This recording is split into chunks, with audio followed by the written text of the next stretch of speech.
पति ब्रह्मचारी के आने वाले ट्रैक की नींव बनता है। एक ऐसा मोड़ जहां गुस्सा और प्यार आमने सामने खड़े हैं, जहां सपने टूटे हुए हैं लेकिन उम्मीद अभी जिंदा है। कहानी शुरू होती है हवेली के उसी सन्नाटे भरे आंगन से, जहां दीवारों ने बहुत कुछ देखा है, साजिशें, वादे और टूटे रिश्ते। आज उसी आंगन में ईशा सूरज के सामने खड़ी है, बिना किसी डर के, बिना किसी शिकायत के। ईशा की आंखों में आज सवाल नहीं है, आज वहां सिर्फ एक यकीन है। वो धीरे धीरे बोलती है, जैसे हर शब्द सूरज के दिल तक पहुंचाना चाहती हो। सूरज, उस वक्त जब तुमने ISI ऑफिसर बनने का सपना देखा था, तब तुम्हारे साथ कोई नहीं था, तुम अकेले थे, और शायद इसी अकेलेपन ने तुम्हें अपना सपना छोड़ने पर मजबूर कर दिया।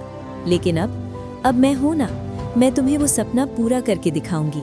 ये शब्द नहीं थे, ये सूरज की रुकी हुई सांसों में नई जान भरने की कोशिश थी। लेकिन सूरज का चेहरा, वहां कोई उम्मीद नहीं थी, बस गुस्सा, दर्द और हताशा।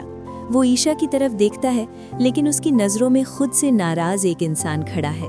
धीमी भारी आवाज में वो कहता है, ईशा, अब बहुत हो चुका। मैं अब सपनों के पीछे नहीं भागूंगा। अब मैं वही बनूंगा जो हालात ने मुझे बनाया है। मैं गुंडा बनूंगा और कोई मुझे रोक नहीं सकता।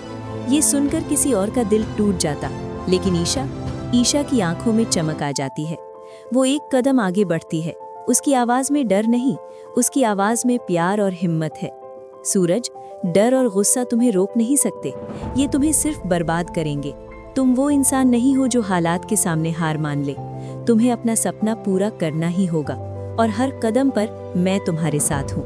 ये सुनते हुए सूरज के चेहरे पर पहली बार एक हलचल होती है, जैसे किसी ने उसके अंदर जमी बर्फ को छू लिया हो। लेकिन कहानी यही खत्म नहीं होती। हवेली के एक कोने में छाया की तरह खड़ी हैं ताइमा। वो चुपचाप सब सुन रही हैं। उनका चेहरा हैरानी और चिंता से भरा हुआ है। ताइमा समझ रही हैं कि ये सिर्फ एक बातचीत नहीं है, ये सूरज की जिंदगी का मोड़ है। एक ऐसा मोड़ जहां से या तो सब कुछ संभलेगा या फिर सब कुछ बिखर जाएगा।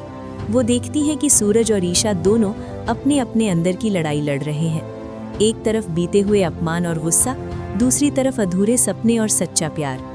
धीरे धीरे सूरज को एहसास होने लगता है कि उसकी जिंदगी में ईशा सिर्फ एक रिश्ता नहीं है, वो उसकी ताकत बन चुकी है। वो समझने लगता है कि जिस गुस्से को वो अपनी ढाल समझ रहा था, वही उसे अंदर से खोखला कर रहा है। सूरज की आवाज बदलती है। अब उसमें गुस्सा नहीं, एक स्वीकार है। शायद अब वक्त आ गया है कि मैं अपने डर और अपने गुस्से से बाहर निकलूं। ईशा, तुम्हारा साथ मुझे कमजोर नहीं, मजबूत बनाता है। ईशा के चेहरे पर एक हल्की सी मुस्कान फैल जाती है, लेकिन उस मुस्कान में पूरी दुनिया की उम्मीद छुपी है। उसकी आंखों में आंसू हैं, लेकिन वो आंसू हार के नहीं है, वो आंसू उस यकीन के हैं कि सूरज अब बदल रहा है।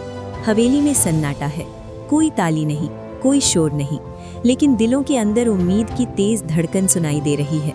ताइमा भी ये सब देखकर समझ जाती है कि अब कहानी पुराने रास्ते पर नहीं चलेगी, अब कुछ बड़ा बदलने वाला है।